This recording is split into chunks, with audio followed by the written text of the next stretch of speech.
소록도 가는 길 6회. 이 여인은 가만히 남편의 모습을 바라본다. 이젠 완전히 죽은 송장의 모습이다. 가끔씩 온몸을 씻기고 옷을 갈아입히고 방 안의 모든 이부자리를 바꾸어 주느라 남편을 안아들기는 했지만 요즘처럼 체중이 느껴지지 않고 가벼운 솜털처럼 가뿐할 때가 일찍이 없었다. 동우가 배여. 살고 죽는 것이 어디 그리 맘대로 되는 일이니까. 그거이 그리 맘대로 되는 일이라면지도 죽어서라도 혼백이나마 우리 순영이를 따라가고 잡소. 아부님께서 여간 노심초사하시고 계시는 것이 아니오. 아부님을 생각해서라도 동우가 배가 이러지 말아야 하는 것이 아니겠소. 이 여인은 남편의 마음을 달래고 어른다. 그러나 권우미는 더 이상 아무런 말을 하지 않는다.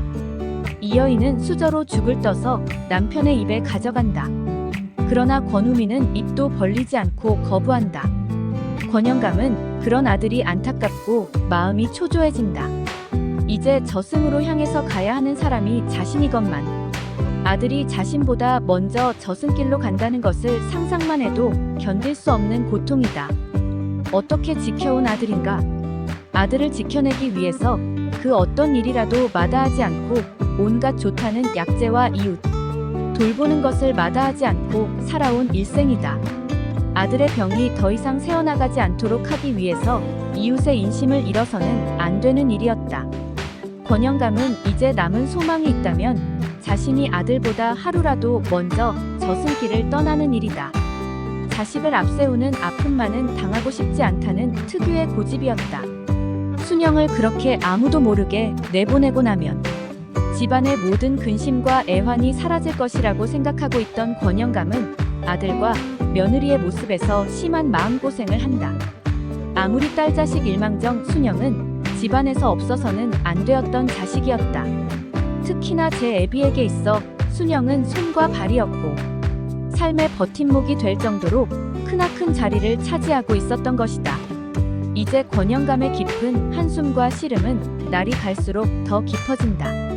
별것이 아니라고 생각하고 있던 순영의 빈자리는 너무나 컸고 그 상처는 온 가족들의 가슴에 깊은 멍이 들게 한 것이라고 생각하고 있는 권영감은 그러나 달리 어쩔 수 있는 방법이 없었다.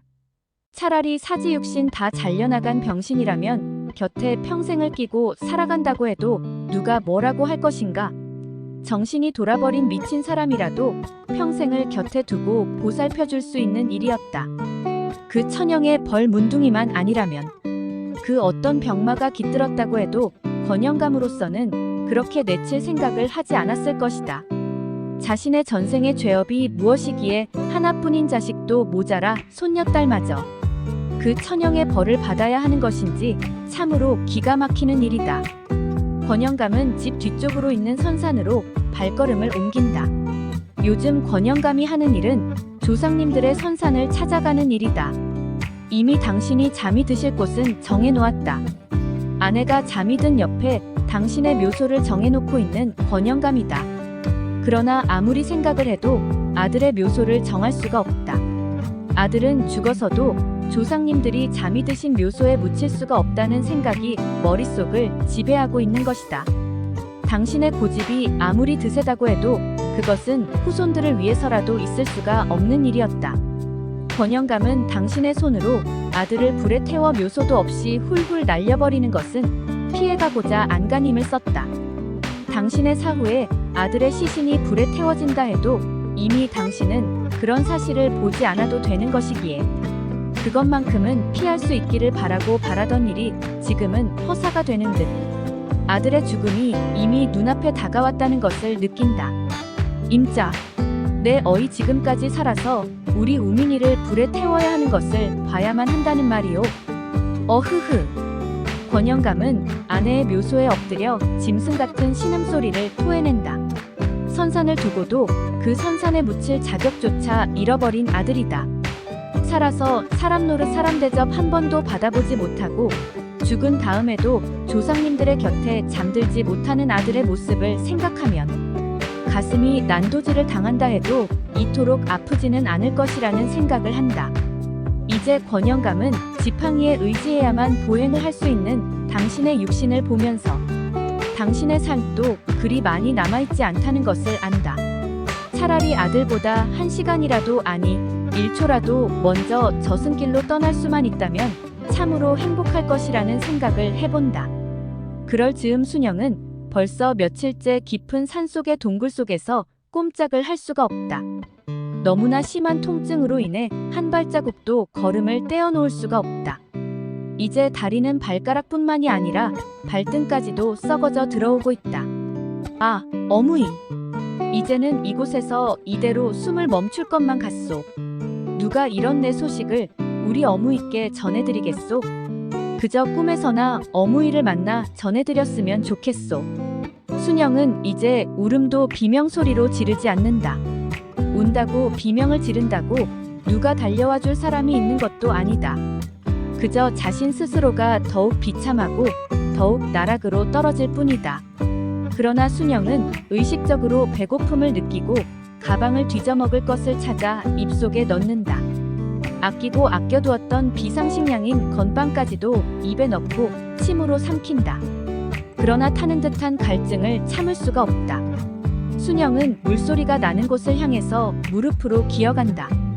도저히 일어날 수 없는 다리 때문에 기어서 물소리가 나는 곳을 향한다. 험한 산길의 곳곳에 있는 돌에 무릎이 까지고 피가 흐르지만 아랑곳하지 않고 기고 또 기면서 물을 찾아 기어서 아래로 내려간다. 한참을 그렇게 기어서야 물가에 도달을 한다. 순영은 얼굴을 물속에 넣고 그대로 물을 마신다. 한참 정신없이 그렇게 물을 마시고 난 순영은 그대로 물가의 하늘을 보며 누워 구름 한 점 없는 맑은 하늘을 바라본다. 아, 저것이 하늘이었던가? 내가 저런 것을 언제 느껴보고 언제 생각해 보았던가? 순영은 새삼스럽게 아름다운 것을 바라본다는 듯 그렇게 아무런 생각도 없이 하늘을 응시한다. 저 하늘 어딘가에 우리 가족들이 있겠지? 지금쯤은 이제 나를 잊고 모두들 편안한 마음으로 살아가고 있겠지? 이제 자신은 이 세상 그 누군가에게도 기억조차 없는 잊혀진 사람이라는 생각을 하면서 서러움과 슬픔의 덩어리가 밀려온다. 이제 아버지도 어머니도 그리고 오빠도 동생 순미의 얼굴도 희미해진다. 이렇게 자신은 이름도 모르는 산속에서 이대로 죽어가는 것이로구나 하는 생각을 하면서 순영은 흐르는 눈물을 닦을 생각도 하지 않는다. 순영은 그러다 깜빡 잠이 든다. 오랜 시간은 아니었나 보다. 아직 해가 별로 많이 기울어진 것은 아니다. 순영은 눈을 뜨고 몸을 일으켜본다. 통증이 많이 사라지고 몸에서는 다시 새로운 기운이 난다. 순영은 사람이 없다는 것을 알고 옷을 벗고 몸을 씻는다. 피고름이 흐르는 발을 물에 담그고 머리도 감고 온 몸 전체를 물속에 담그고 앉아서 몸을 씻는 것에 열중한다. 순영의 몸은 다시 살고자 하는 욕망에 의해서 꿈틀거리는 것이다. 그래, 또다시 가자. 가다가 죽더라도 한 발자국이라도 가까이 가보는 거다. 순영은 근처에 나무를 발견하고 지팡이를 만들어 몸을 의지해서 며칠 동안 있었던 동굴로 한 발 한 발 걸어간다. 살기 위해서라도 짐을 챙겨가지고 떠나야 할 것이다. 이제 배낭은 처음보다 많이 가벼워졌다. 처음 입고 나왔던 겉옷은 벗어서 배낭에 넣는다. 날씨가 많이 더워져 두꺼운 옷을 입을 수가 없다. 그러나 밤이 되면 몹시 추워지는 산속이라 그 옷을 덮고 잠을 자야 하기에 힘이 들어도 챙겨가지고 다녀야 한다. 순영은 몸의 상쾌함을 느낀다. 며칠 만에 몸을 씻어 기분이 개운해진 것이다. 순영은 산속을 다니면서도 물만 보면 몸을 씻는 것을 게을리 하지 않는다. 워낙에 깔끔한 성품을 타고난 순영이다. 그런 순영이 며칠 동안 제대로 씻지도 못할 정도로 심한 통증과 외로움, 그리고 산속에서 홀로 있다는 무서움과 싸움을 한 것이다. 순영은 그렇게 며칠 혼자 지냈던 동굴을 떠나 다시 길을 떠난다. 지금 자신이 가고 있는 길이 제대로 가는 것인지 어떤지 알 길이 없다. 산속에 무슨 이정표가 있는 것도 아니고 사람이 있어 길을 물어볼 수 있는 것이 아니다. 설사 사람을 만난다 해도 순영 자신이 몸을 숨겨야 하는 문둥병이다. 순영은 잠시 방향을 가늠하기 위해서 산속에서의 방향을 살펴본다. 그리고 계곡을 따라 아래로 내려간다. 계곡을 따라 내려가다 보면 사람의 흔적이라도 발견할 수가 있을 것이라는 생각을 하면서 아주 더디고 느리게 한 발 한 발 옮겨 놓는다. 이제 순영의 병은 집에서 떠날 때보다도 많이 퍼져 있어 걸음을 옮겨 놓는다는 것조차 힘이 든다. 그러나 순영은 결코 포기할 수 없는 길이라고 생각하면서 힘겹게 길을 걸으며 어떤 방향을 알 수 있는 계기를 만날 것을 기대하고 있었다. 이제 먹을 것도 얼마 남지 않았다. 더 이상 이대로 어물거리다가는 이 산속에서 굶어 죽을 수도 있다는 생각을 하면서 먹을 것이 달려있는 나무가 없는지 살펴본다. 그러나 순영은 먹을 것을 발견한다고 해도 이제는 나무 위에 조차 오르는 것이 힘겹고 불가능한 일이 되어버렸다. 해가 기울고 있었다. 순영은 더 이상 산에서 헤맨다는 것이 어리석은 일임을 안다. 더 이상 어둠이 짙어지기 전에 하룻밤 쉴 곳을 찾아야 한다는 생각을 하면서 주변을 두리번거린다. 그러나 어디를 돌아봐도 쉽사리 쉴 만한 곳이 눈에 들어오지 않는다. 이제 길을 잃고 산에서 밤을 보내게 된 것이다. 순영은 깊은 한숨을 내쉰다. 먹을 것을 발견하기도 틀린 것이고 보면 쉴 수 있을 곳을 찾아야 한다. 순영은 다시 힘겹게 몸을 움직여 한 발 한 발 아래를 향해서 내려간다. 그러나 얼마 가지 못하고 이내 어둠이 더욱 짙어지고 있음을 보고 다시 주변을 살펴본다. 다행스럽게 조그만 동굴 모습이 눈에 들어온다. 조금 올라가는 곳이기는 해도 순영은 사력을 다해서 위로 올라간다. 그리 넓지 않지만 혼자 몸을 충분히 쉴 수 있을 만한 공간이 있는 곳임을 알고 커다랗고 굵은 나무를 주워 안을 휘저어 본다. 행여 안에 웅크리고 있을 어떤 짐승이나 뱀이 있는가를 알아보기 위함이다. 아무런 움직임도 없다. 순영은 조심스럽게 안으로 몸을 들이밀고 어둠을 뚫고 자세하게 살펴본다. 짐승들이나 뱀이 없다는 것을 확인하고 나서야 순영은 배낭을 내려놓고 주변의 나뭇가지들을 있는 힘을 다해서 꺾는다. 불의 입구를 막기 위함이었다. 그대로는 안으로 들어가 잠을 이룰 수는 없다. 밤중에라도 어떤 동물이라도 침입을 할 수 있기 때문이다. 순영은 그렇게 나뭇가지들을 꺾어다 불의 입구를 막고 안으로 들어간다. 생각보다 포근하고 하룻밤 쉴 수 있는 곳으로는 더없이 좋은 곳이다. 순영은 배낭에서 두꺼운 옷을 꺼낸다. 아무리 더운 여름이라고는 해도 산속의 밤은 몹시 춥다. 옷을 이불 삼아 덮고 잠을 청하려 해도 잠이 오질 않는다. 거의 아무것도 먹지 않은 빈속은 몹시 배가 고프다고 아우성이다.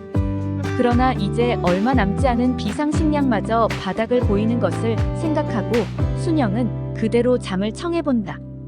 순영의 머릿속에는 가족들과 둘러앉아 먹던 밥상이 떠오른다. 따뜻한 방 안에서 김이 모락모락 나는 된장찌개와 구수한 숭늉과 하얀 쌀밥을 놓고 어머니와 오빠와 그리고 동생 순미와 함께 먹던 밥상을 생각하며 입에 군침을 흘린다. 그런 일들이 언제 있었던 것이었는지 알 수 없다. 자신이 집을 떠나온 것이 얼마나 되었는지도 순영은 알 수 없다. 산으로 길을 가면서 산나물을 캐먹고 산에서 나는 먹을 수 있는 모든 것들을 먹으면서 식량을 최대한으로 아껴서 비축했던 순영이었기에 지금 얼마의 세월이 흘렀는지도 계산을 할 수 없다.